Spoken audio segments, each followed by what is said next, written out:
I just wanted him to be nice to me. That's it. I was like, I don't want your money. I just want you to be nice to me. Whether you decide to keep the baby or not. Mm-hmm. This Diddy court case just exploded again. Jaguar Wright just dropped a bomb claiming Diddy allegedly kidnapped the prosecution's star witness. Yeah, you heard that right, kidnapped. This case has gone from wild to totally insane, and it's getting messier by the minute. The prosecutors hit everyone with a major shocker when they revealed their top witness suddenly vanished into thin air. No one's been able to find her, not even her legal team. At first, folks thought maybe she just dipped on her own, but now Jaguar's saying, nah, this has Diddy's name written all over it. She's pointing fingers straight at him, saying Diddy allegedly made that witness disappear. And with everything people have been saying about him lately, this isn't exactly out of left field. But Jaguar Wright ain't just running her mouth. She came with receipts, real ones. And now it's looking like she might be one of the biggest threats to Diddy in this entire situation. She's talking like she's ready to help shut it all down. So now everyone's asking, who is this witness that's got the feds scrambling? And how in the world did Diddy get to her before they could protect her? Meet his kids. Mm-hmm. Wow. Okay. Now, when we spoke the other night, you said that things had gotten so serious that you became pregnant. Not once, but twice, correct? Yes. Okay. When was the first time you became pregnant with Diddy's child? The first time was October 2014. Okay. So this was like, what, a year after? No, not a year, but because I met him in February and then Okay. I got pregnant in October. Oh, so the same year. The same year. Okay. And you mind telling me what happened with that pregnancy? I told him, and he was like, you're gonna get an abortion, right? And then I was like, I don't know. I don't know yet. And then he offered me $50,000 to get rid of it, but I turned it down because I just loved him, and I was like trying to prove that I wasn't the girl that Was wanted with him for money. Okay. I just care about him, and I just wanted him to be nice to me. That's it. I was like, I don't want your money. I just want you to be nice to me. Whether you decide to keep the baby or not. Mm-hmm. So would it be fair to say that he was an asshole about it?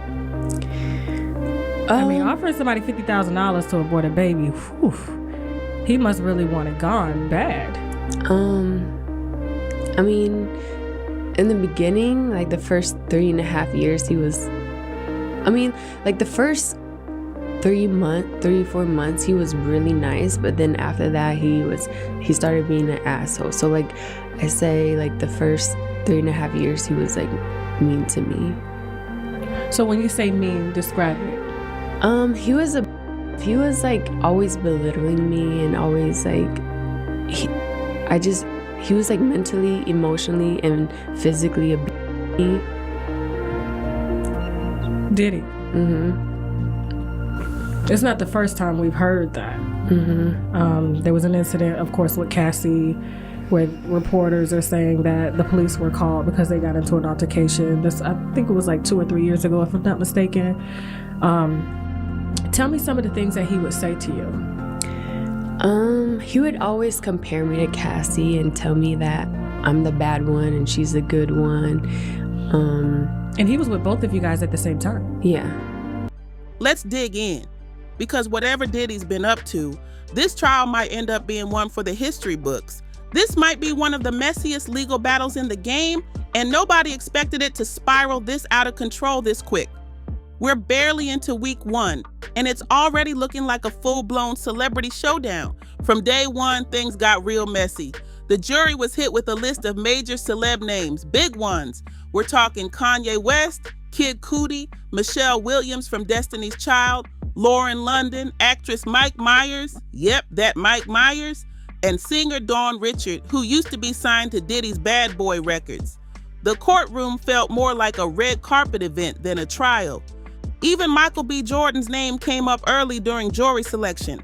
According to reports, they ran potential jurors through a whole list of stars who might get dragged into this over the next 8 weeks. And Michael was one of them. Now here's where it gets spicy. Rolling Stone dropped a detail from Cassie's 2023 lawsuit that's got folks doing a double take. Back in 2015, while Diddy and Cassie were on a break, she allegedly started getting close to none other than Michael B. Jordan. Things got flirty and apparently Diddy wasn't having it. When he found out, the lawsuit claims he allegedly called Michael and threatened him. That's straight up wild. This trial ain't just about Diddy anymore. It's pulling in Hollywood heavyweights, chart-topping artists, and drama that runs way deeper than anyone thought.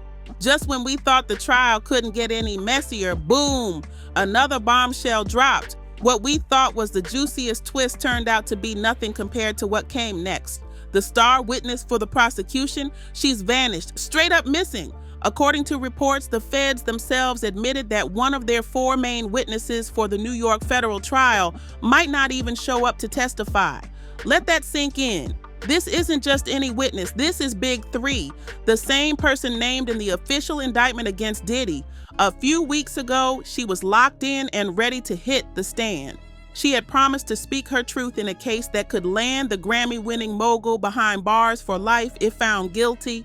And here's the kicker. She was supposed to testify without revealing her real name to protect her safety. That alone shows how deep and dangerous this case runs. In court filings, she was expected to expose how Diddy allegedly exploited her. Her testimony was supposed to paint the full picture of just how dark things allegedly got. Now with her missing, the whole case is on shaky ground.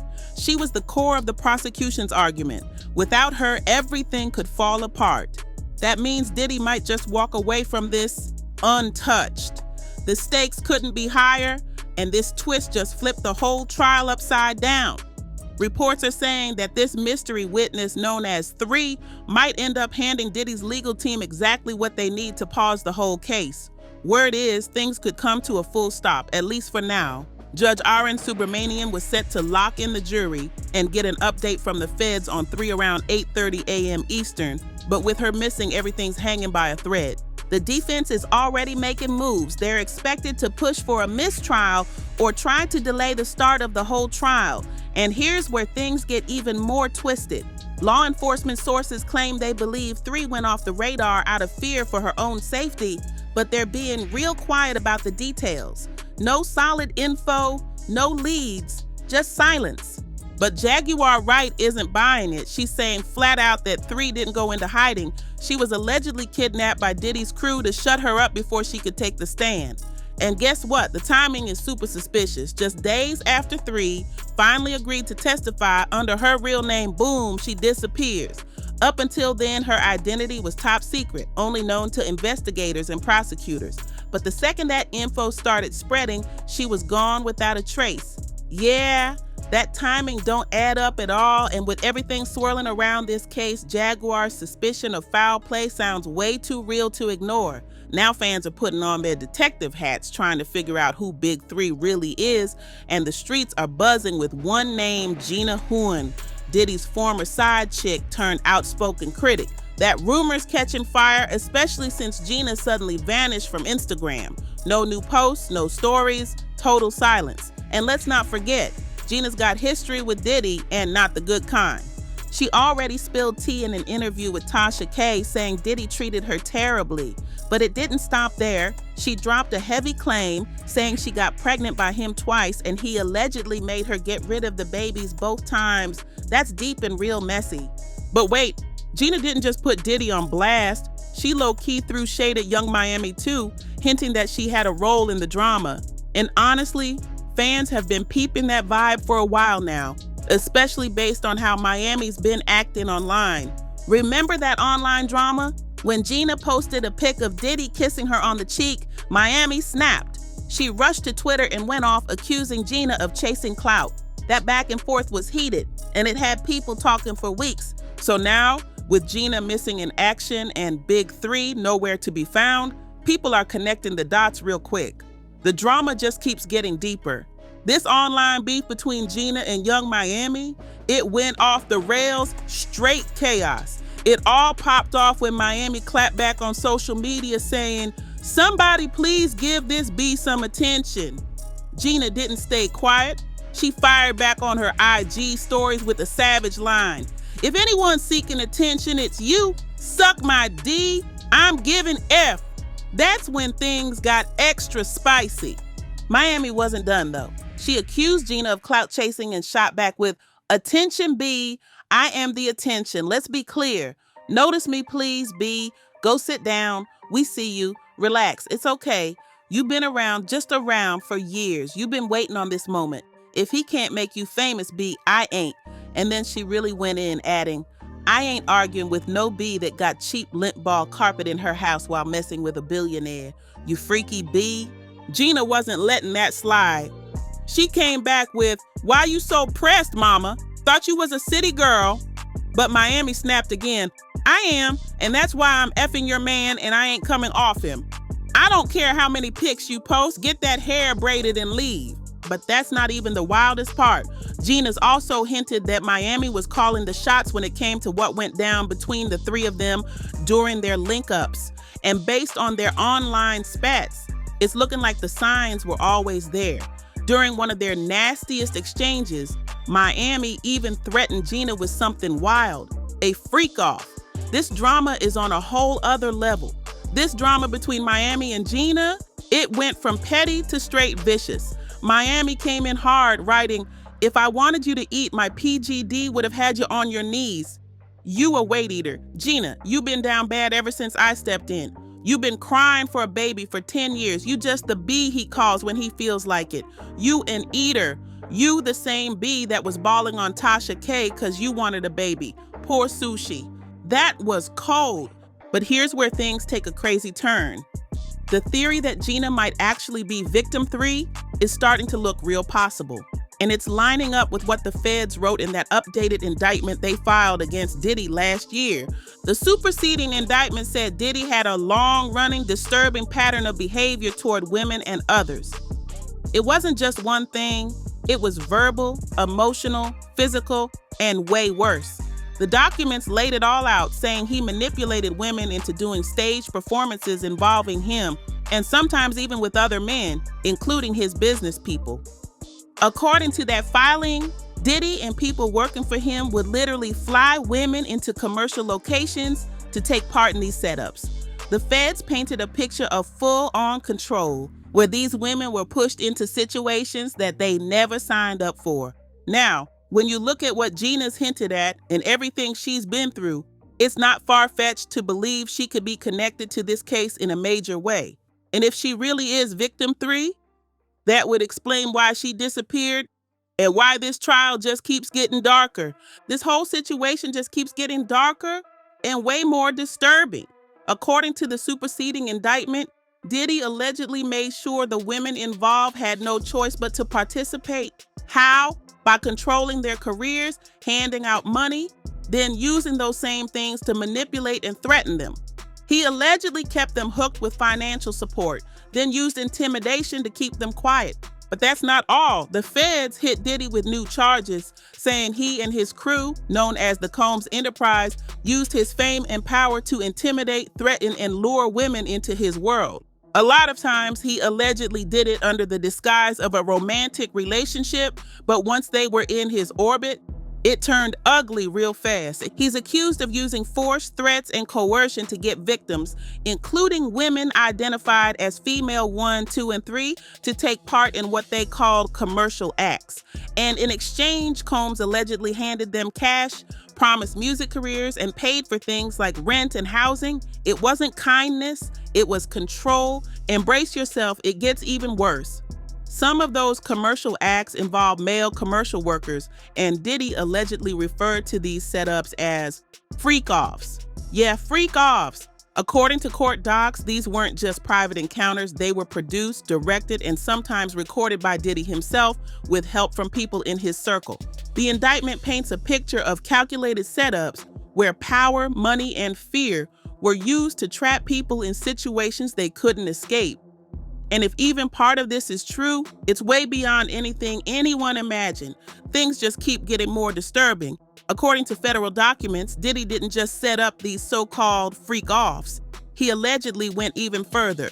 The feds claim he transported and caused to be transported commercial workers across state lines and even internationally.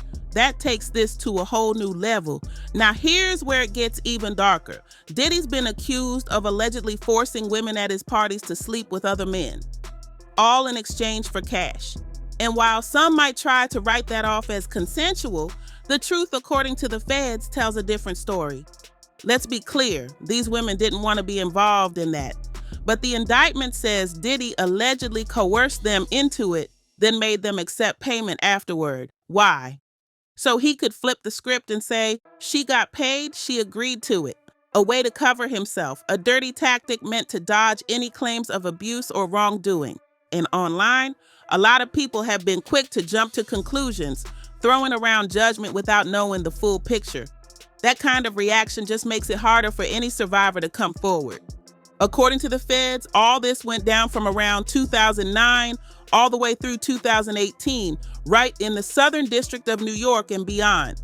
This wasn't just random behavior, it was a pattern, and it allegedly went on for nearly a decade. According to the latest federal documents, the accusations against Diddy aren't just wild.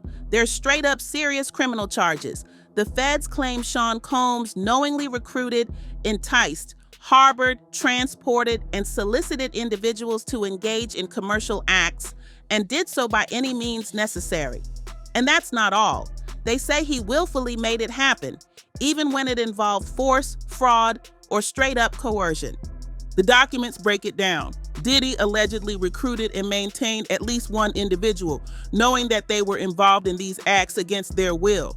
They say he didn't just stand by, he aided, abetted, and pushed for it, knowing full well the person was being forced through manipulation, threats, or lies. And just like we've heard in Cassie's lawsuit where she claimed Diddy forced her to do things she didn't want to do, the government says that behavior didn't stop. In fact, the feds allege that even after Cassie went public with her story in 2023, Diddy kept doing the same thing right up until the feds raided him. According to the indictment, this pattern ran from around 2021 all the way into 2024 across New York and possibly other states. They're saying he kept recruiting people, knowing full well that force, threats, fraud, and coercion were involved. If even part of this is proven true, it means this wasn't a one-time scandal. It was an ongoing system of abuse covered in power, wealth, and silence. And it looks like the truth is finally catching up. Even after everything blew up, lawsuits, public backlash, and federal heat, Diddy was allegedly still at it. The indictment says he recruited, enticed, transported, and maintained victim 2, knowing full well she was engaging in commercial acts because of force, fraud, and coercion. He didn't just look the other way, he aided, abetted, and straight up pushed for it to happen. So while the public was watching the headlines thinking he might finally chill, behind the scenes he was allegedly still throwing these wild freak-offs and pressuring women to do whatever he wanted, whenever he wanted. It's like the chaos only made him more reckless. And now, the feds aren't just looking to convict, they're going for his wallet. They're pushing the court to make Diddy forfeit everything he got from what they're calling his alleged criminal empire. And here's the catch. Most of his fortune is tied up in bad boy records and related ventures. If they come for that, he could be bleeding money fast. According to the documents, if he's found guilty on count 1, Diddy could be forced to give up all his interests, cash, contracts, rights, and anything that gave him control over the enterprise. That includes property, profits, and any other assets tied to the alleged crimes. It's not just about a conviction anymore. The government is coming for the entire empire. If they get what they're asking for, Diddy might not just lose his freedom. He could lose everything. The feds aren't playing. They've made it crystal clear. They're coming for every dime Diddy allegedly made from his reported schemes. According to the documents, any money linked to the offenses, directly or indirectly, needs to be forfeited. That means any proceeds, profits, or deals that came from what they're calling his illegal actions are fair game. They didn't stop at cash either. The government wants everything: real estate, personal property, contracts, investments, anything that was used to commit or cover up the alleged crimes, or anything bought with that money. If it's connected in any way, they want it. Basically, if it touched dirty money, it's up for grabs. They're saying, we want it all. And yeah, that includes any U.S. currency that can be traced back to those activities, even a dollar made off these so-called shenanigans. It's not just about what he has now, it's about everything that could have been bought, earned, or hidden through those alleged actions. But of course, Diddy's legal team came out swinging. They pushed back, saying these are not new claims or new accusers. They say the allegations come from the same women who were, according to them, former long-term girlfriends in what they describe as consensual relationships. According to his lawyers, what's being called coercion was nothing more than private relationships that involve mutual agreement. They're saying it was all about consent, not force. But with the feds digging in and trying to strip away everything, this fight is far from over. Now here's where things start clicking for fans, because a lot of people truly believe victim 3 might be Gina Huynh. And honestly, the pieces fit. The timeline matches up, and if victim 3 is Gina, then it wouldn't be a stretch to say Diddy would know exactly where to find her, allegedly. Jaguar Wright didn't flat out say who victim 3 is, but she definitely didn't deny it either. What she did say is that she believes something was staged. According to her, the timing of victim 3's sudden disappearance lining up perfectly with the start of the trial, that's no accident. Jaguar says it's way too convenient to be a coincidence. She's calling on the feds to dig deeper and start asking the real questions, because if there's more behind this than meets the eye, the truth could leave all of us shook. But here's the real question. Do you think Jaguar is actually on to something? Is Diddy really pulling strings behind the scenes? Or is Jaguar just stirring the pot like she's been known to do? Either way, this mystery isn't going away anytime soon. Drop your thoughts in the comments and buckle up, because it looks like the truth hasn't even started to unravel yet.